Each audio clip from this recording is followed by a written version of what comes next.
എന്നുള്ളതും ഞാൻ കുറച്ച് ഫ്രീ ആയിരുന്നു. ഫോക്കസിൻ്റെ ഒരു അഡ്മിൻ എന്നുള്ള നിലയ്ക്ക് ഇപ്പോൾ കുറേ ആളുകൾ മാനേജ് ചെയ്യുന്നു, കസ്റ്റമേഴ്സിനെ മുതൽ ടീമിനെ മാനേജ് ചെയ്യുന്നു, വെഹിക്കിൾസ് മാനേജ് ചെയ്യുന്നു. അതെങ്ങനെയാണ് ഇംപ്ലിമെൻറ്റ് ചെയ്യുന്നത് ഇവിടുത്തെ ഒരു രീതി?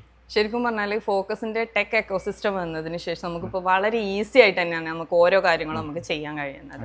ഇതിൽ ഏറ്റവും ഈസി ആയിട്ടുള്ളത് കസ്റ്റമേഴ്സിന് തന്നെയാണ്. അതായത് ഒരു വാഹനം അവർക്ക് സെലക്ട് ചെയ്യാനുള്ള ഒരു ഓപ്ഷൻ, ഇപ്പോൾ ഒരു ഇന്നോവ ആണെന്നുണ്ടെങ്കിൽ ആ ഇന്നോവന്റെ ടോട്ടൽ ലിസ്റ്റാണ് അവർക്ക് വരുന്നത്. അതുകൊണ്ട് തന്നെ അവർക്ക് ഈസി ആയിട്ട് വെഹിക്കിൾ സെലക്ട് ചെയ്യാനായിട്ട് സാധിക്കും. അവർക്ക് ഇഷ്ടപ്പെട്ട വെഹിക്കിളാണ് അതിൽ സെലക്ട് ചെയ്യുന്നതെന്നുണ്ടെങ്കിൽ അത് ഡയറക്റ്റ് നമ്മുടെ സെയിൽസ് ടീമിന് പോവുകയും ചെയ്യും. അവർ പിന്നെ ഡയറക്റ്റ് നല്ല കറക്റ്റായിട്ട് തന്നെ ഫോളോ അപ്പ് ചെയ്യുന്നുള്ളതാണ്. അവർക്ക് ഇഷ്ടപ്പെട്ട വെഹിക്കിൾ നമുക്ക് സെലക്ട് ചെയ്ത് കൊടുക്കാൻ വളരെ ഈസി ആയിട്ട് അവർ ഫോളോ അപ്പ് ചെയ്തിട്ടുണ്ടോ ഇല്ലേ എന്നുള്ളത് നമുക്ക് ഇവിടെ മോണിറ്റർ ചെയ്യാനും കൂടെ കഴിയുന്നുള്ളത്.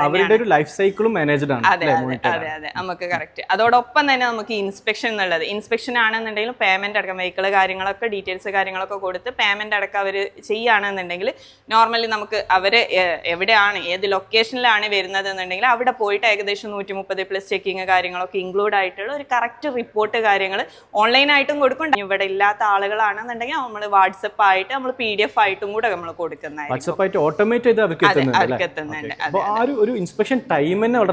വളരെ കുറവാണ്. ഈസി, നമ്മുടെ വർക്കൊക്കെ ഈസി ആയി എന്നുള്ളതാണ് ഇപ്പൊ ഇതിലൂടെ നമുക്ക് ഒന്നും കൂടെ പറയാനുള്ളത്. മെയിൻ ആയിട്ട് വർക്ക് ഈസി ആയി എന്നുള്ളതും ഞാൻ കുറച്ച് ഫ്രീ ആയി.